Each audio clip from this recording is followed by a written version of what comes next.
Oh, yeah. Welcome to Three Things with JR. I am your host, JR, and it is Mother's Day.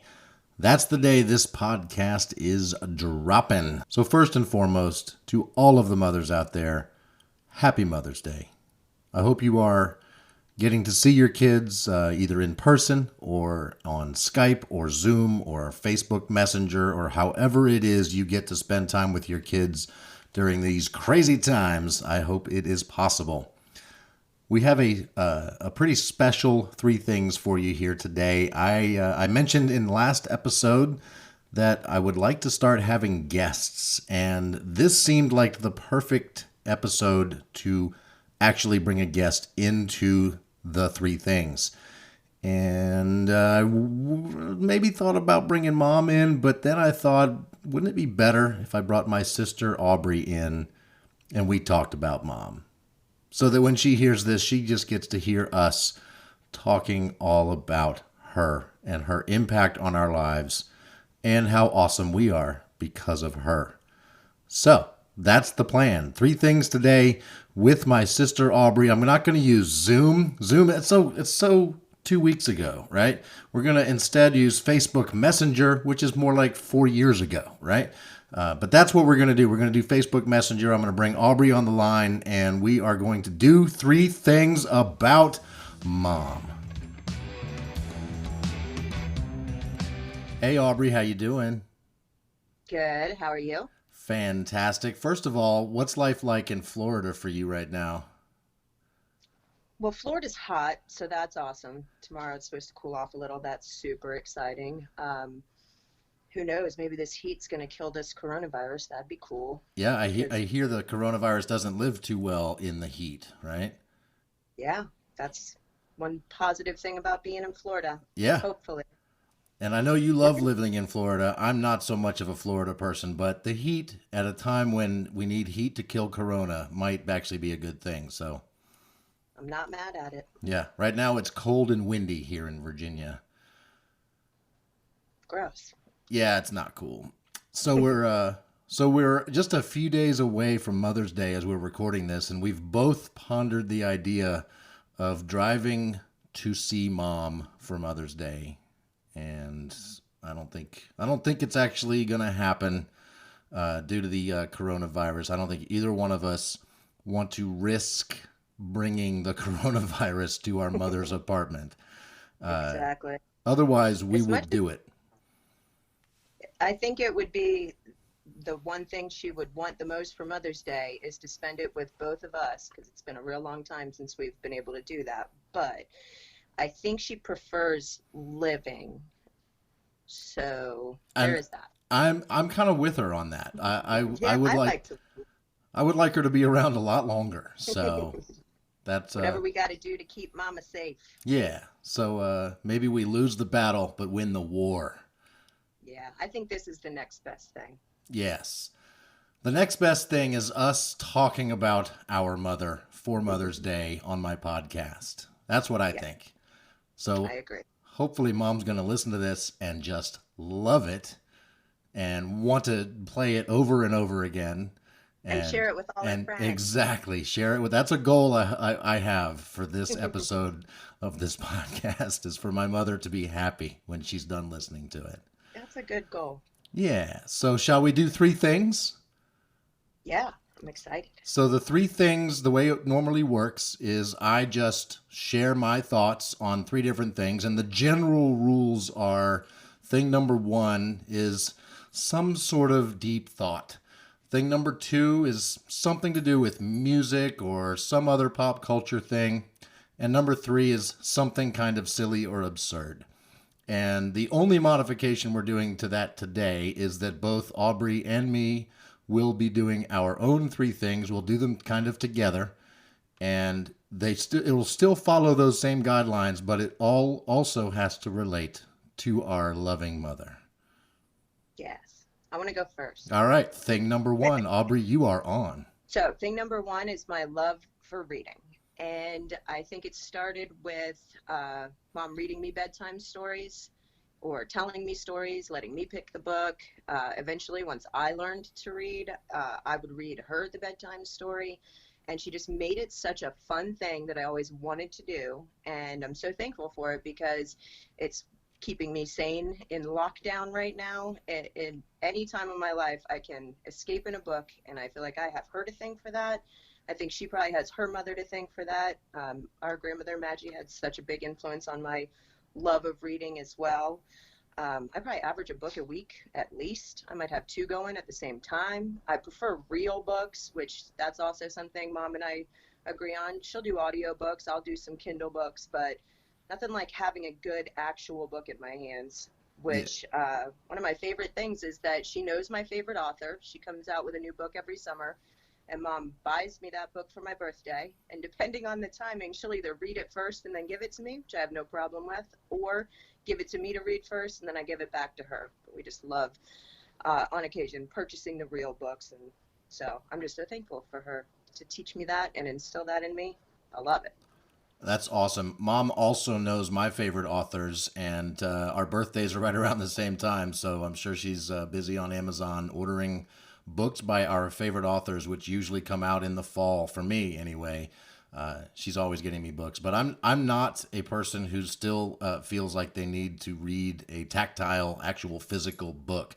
I do like that. Don't get me wrong. I do like that better than reading it on my phone or my iPad. However, I always have my phone with me, and if I get a chance to read a book when I'm waiting for something, standing in line somewhere, I'll knock out a couple pages right there on my phone. And so Yeah. Mom's always a little bit annoyed that she has to get me the Kindle version of whatever book because it does mean that I can't share it with her. She can't read it first. Yeah. It's impossible to really do that. We've tried. We've investigated what it might be like to try to share Kindle books, and I think it's possible with some books, but not like the big popular blockbusters by the big authors. So, yeah. Well, and I love that she splurges on that because I don't like to spend money on books. I'll go to the library. I'll try to spend less if I can, but that's one time she knows I really want to read that book is for my birthday with that author, and that's Yeah. awesome. Very cool. Hey, do you remember any of the books that she read to you early on, like bedtime story type books? Do you remember Of any of those? course. What are Are some? You My Mother? Do you remember that one? The little bird that was walking Yeah. around asking everybody if you're my mother, and she even asked like a bulldozer or something like that. I remember that book. Yep. That's one I distinctly remember. The classics, Goodnight Moon. Ah, I know for sure that was one. that was the first one that came to my mind was Good Night Moon. Yeah. Well, and I also remember her, so that in case she was busy or for whatever reason couldn't read to me, we recorded, I think it was her reading the book, and it was so that I could follow along with a tape that she would read the page, and then I would say on the recording, turn the page. So it was like a cassette tape that I Hmm. could play and follow along to a book without her being in there to read it to me. Audiobooks. Yeah, the Book. first audio books. We invented them. uh, Aubrey's books on tape. Yes. I also remember Dad reading to me a lot. Like when he would get home from work, he'd be hard at work all day, come home for dinner, and then not too long after that was bedtime, and so he would read to me a lot as well. Yeah, And definitely. It was not always mom. It was definitely dad too. And I remember when we were younger, he read books, not nearly as much, because he was just exhausted. yeah, But I definitely remember him reading as well. good job, our parents, Yeah. for instilling in us a love of reading. I had that love of reading as a small part of my first thing. So, Okay. my first thing for my mom was that I really thank her for teaching me so many good things. And a love of reading is one of those things. She also taught me to tell the truth. And this was a lesson that took a long time for me to learn. I did not learn it the easy way. What we found out along the way was that I was a horrible liar. Mom knew when I was lying before the words came out of my mouth. She absolutely knew, and she tried to convince me to just stop trying, and I resisted that for so long. But in the end, It worked. It really worked. And now I have an adversity to lying. I do not like it. I don't ever want to do it. Not little lies, not big lies. Like, avoid it at all costs. And I definitely think of both mom and dad, but especially mom, because she was so good at catching me at lying. And I would lie about stupid stuff too. Like, there would be a bowl of salad in the refrigerator. And, I've always had a bit of an eating problem, but I ate the salad. And she came in, and I think she was looking forward to having the salad. And she said, "Who ate the salad?" And I said, "Not me." Like, seriously thinking she would believe me. And she would go, "You totally ate the salad. That's not something you have to lie about. You ate a salad. Good job. Thank you for eating the salad. Don't lie to me about it." Yeah. So it took a while, but I did finally figure out that she was right. Not only do I not lie because I'm bad at it and people will figure it out, but there's a whole host of reasons why it's just always better to tell the truth. And thank you, Mom, for that. And the last thing that's part of the first thing, one of the other good things she taught me, was to kind of be skeptical of things, was to question things. And specifically in my life, religion. I went through a period where I thought I was, born again, things like that. I went to a summer camp thing where I accepted Christ into my life, even though I had no idea what that really meant. I just Yeah. sort of accepted it. They said things that made sense, and I was like, all right, I'll do that. Also, there were pretty girls there at camp, and they were all doing it, so that might have had something to do with it. But I came home from that, and I talked to her, and she said, "Hey, let's go out to dinner. Let's have a chat." And we talked about that, and that, her just talking to me about being rational about it, actually thinking about it logically, talking about the Bible and whether or not it was really the Word of God, as I had just been told for a week at summer camp, or could it be something else? And I've always been skeptical of a lot of things, not just religion, but she taught me to question things and think about things logically and use your brain. And I'm really thankful for that, because I was kind of blindly following that without really understanding it. So, Well, that makes me think of, I mean, related to both the lying thing and the being open-minded about things. mm-hmm. Remind me of a lot of things related to how she brought us up. Like, it wasn't just, she didn't feel comfortable just saying, "There's a Santa, you should know there's a Santa." She didn't feel like she wanted us to figure things out on our own, and I really appreciate that in many aspects. The things like Santa, and I was so confused at school about how leprechauns came in my classroom, and it seemed like my teacher was full of shit, and she's like, "Well, what do you think?" That kind of stuff, encouraging me to really understand and not just lie about stuff, but figure it out on my own. Yeah.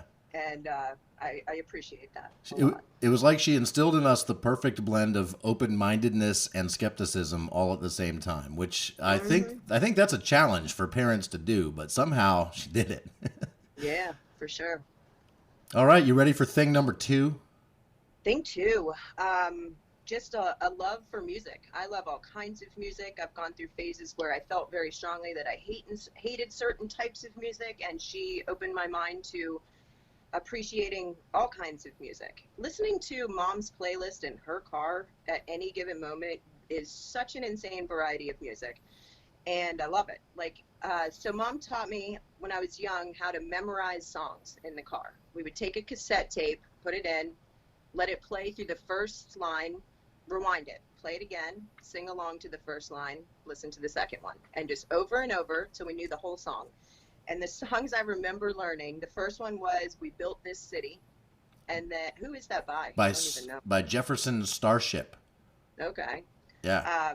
I can still probably sing, if that song came on, could probably sing along to the whole thing. Yeah. Word for word. And then Love Shack. Marconi plays the mamba. Listen to the radio. Oh, we built this city. Anyway, Love Shack. That's another favorite of mine that I will always think of her when that song comes on. I've sung it at karaoke. And then the third one is Gangster's Paradise by Coolio. And that was one of the funnest songs I've ever learned. And that I have done at karaoke as well, to the great amusement of my friends and coworkers. But yeah, I'm so thankful to have such a love for such a wide variety of music, and will always have those memories of learning songs in the car and those being so fun. Yeah, I'm not too far off with you on this. Listening to music with mom has always been great. I remember listening to Jimmy Buffett albums. This was before you were born. I loved. I played the drums in many respects because mom had a set of drums when we were young and played them, and I used to fall asleep with my head inside the kick drum. So she beat rhythm and music into my brain the old-fashioned way. And I loved it. The specific thing about music that I remember most, that I think about with mom, is also tapes in the car, but a couple specific ones. She loved Bob Seger, but she didn't really have any Bob Seger albums, so she borrowed all the Bob Seger albums from Adri and Randy, brought them home, and made a mixtape of her favorite Bob Seger songs. And we listened to that mixtape for years.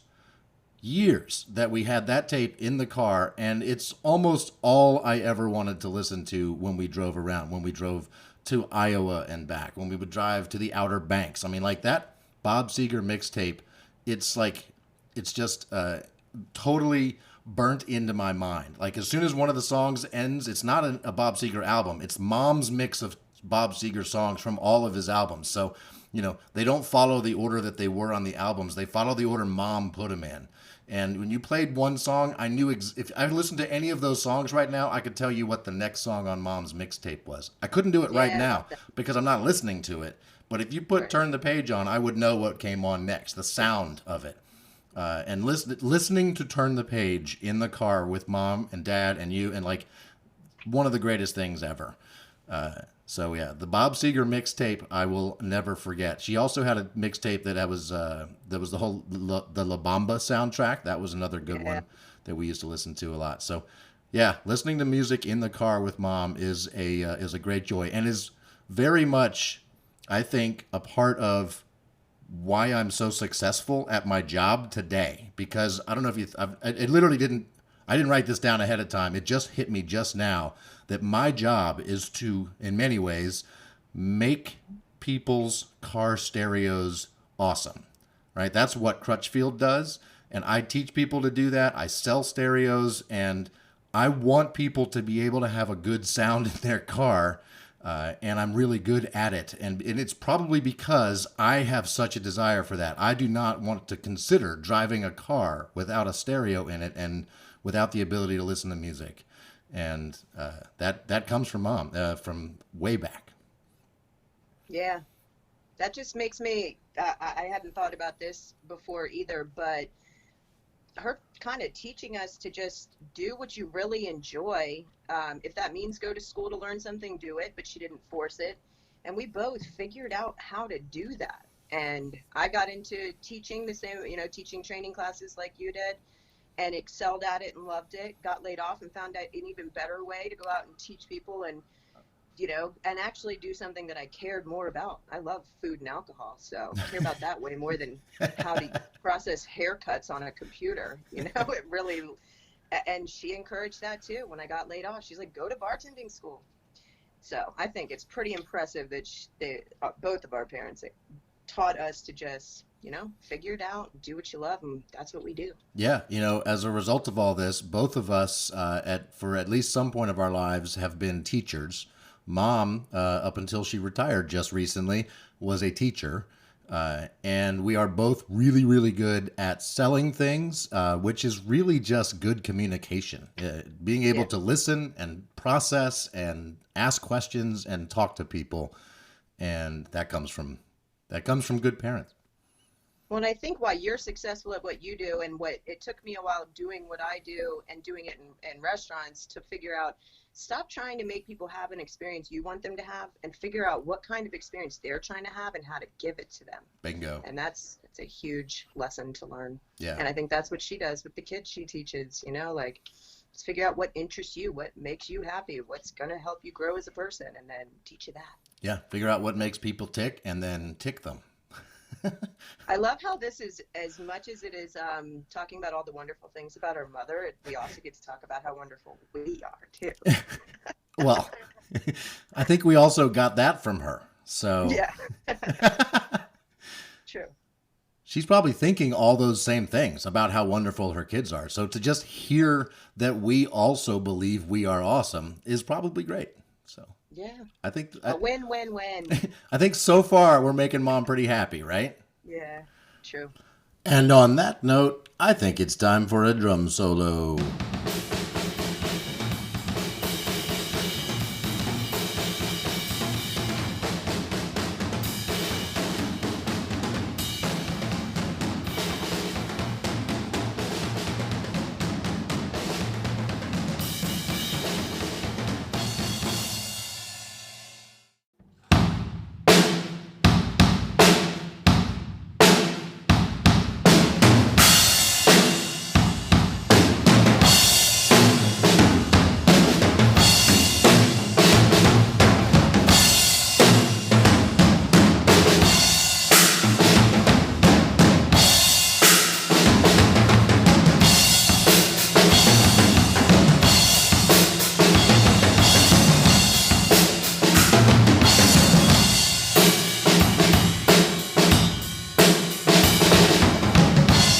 You ready for number 3? Yes. Something silly or absurd, and I assume you want to go first again. I do. Go for it.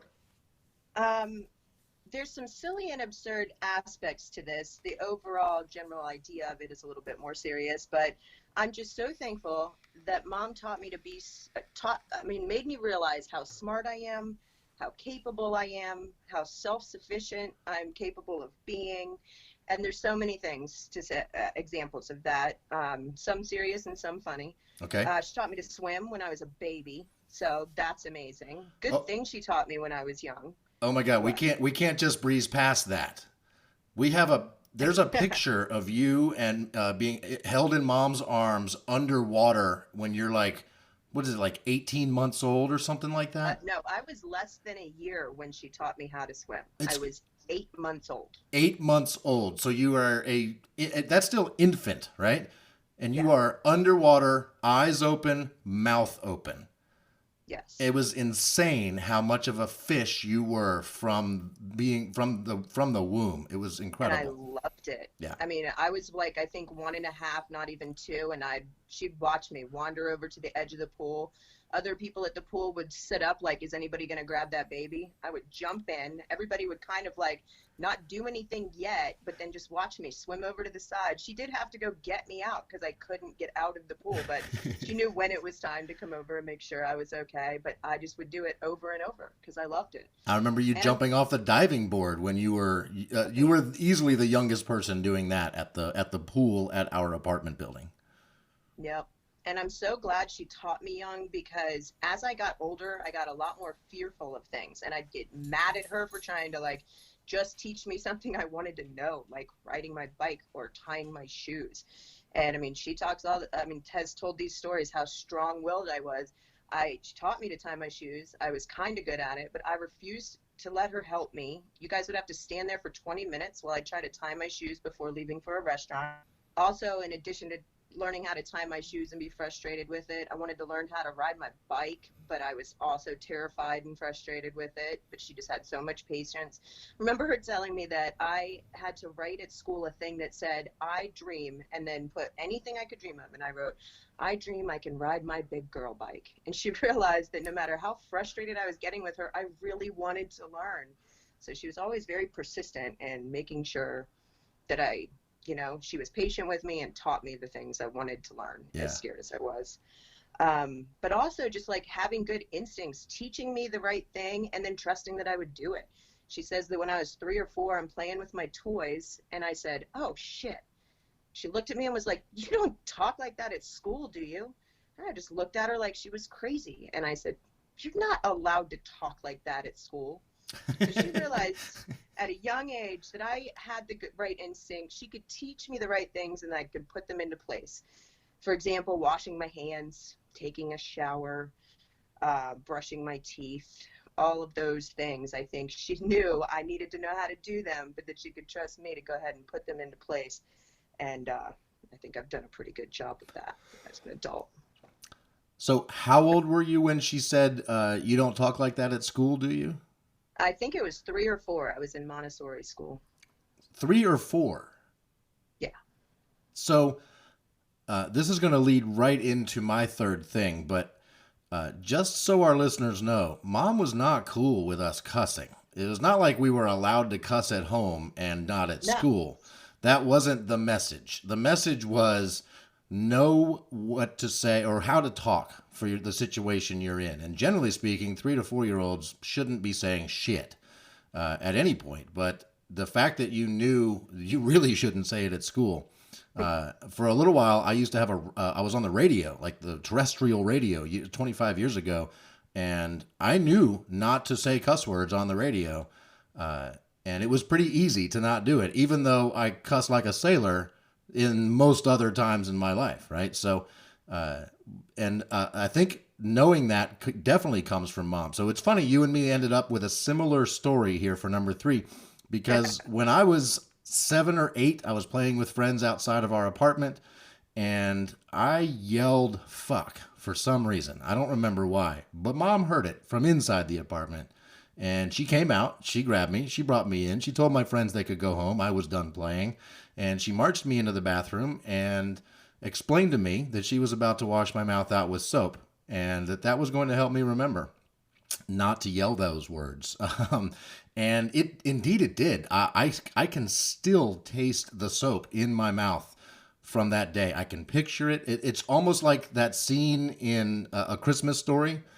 Yeah. When the Ralphie. Ralphie, yeah, thank you. When Ralphie says fudge and goes home and gets soap in his mouth, and it is the worst taste, and you will never forget it. And as a result of that, I knew when not to say cuss words. And I thought there was another time, and this is where it gets a little silly for me. There was a time when I thought it was okay, and I was wrong. And we were at our house on Greenwich Street, which had a big rec room like downstairs, but it was kind of open stairway up into the kitchen and the dining room. And Dad was down in the rec room doing something. Mom was in the dining room, and I was on the other side of her in the dining room. Mom was in the kitchen, and I was in the dining room. And Dad, he was doing something down there, probably building or fixing something, and he yells, "Damn!" And Mom thought it was funny to up the ante a little bit, so she yelled, "Shit!" Just kind of being funny. And I thought it was funny to continue to up the ante, so I yelled, "Fuck!" And neither Mom nor Dad was all that impressed, or neither one of them thought it was funny like I did. In fact, they were like, "Hey, no, that's not how this works. Not cool." And so, yeah, she did not wash my mouth out with soap at that point. I was a little older. She just said, "Hey, no, the F word is off the table here." And so that's that. So yeah, I have learned it's okay to cuss, like for example, on this podcast, but not on terrestrial radio. That's one of the beauties of podcasting is I just put a little explicit tag on it when I upload this thing, and that way anybody listening to it knows they might hear the F word. Nice. On a Happy Mother's Day podcast, they might hear some F-bombs. Well, it took you a little longer to realize what you should do and when you should do it, huh? Well, yeah, in many ways, I'm a slower learner than I should be. That's a great way to end our salute to our mother on this Happy Mother's Day. So this podcast is going to drop before she wakes up Sunday morning, so that as soon as she does wake up, she will know there is a new episode of the podcast, and that I'm hoping she's excited about that enough to listen to it. And that when she's done, that she calls both of us just to tell us thank you. Yeah.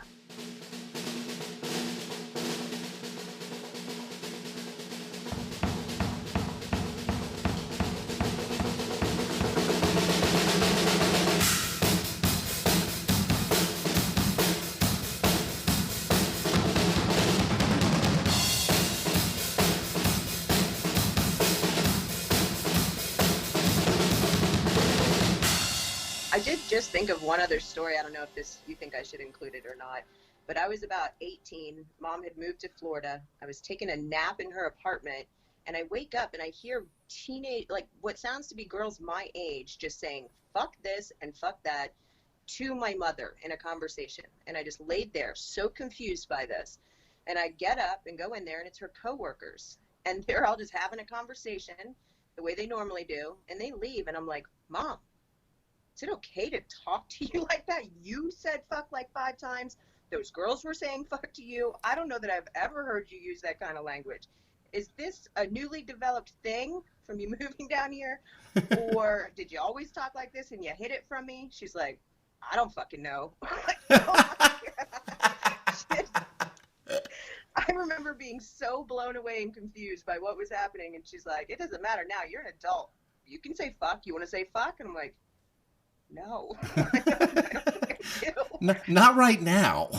I don't think any of this should be included, but Oh, come on. do you really think including that last story is a good idea? I don't know. I don't think there's anything wrong with it technically. And really it was just that she held it in and didn't let me realize she talked like that until I was an adult. And then she's like, we can fucking say whatever we want now.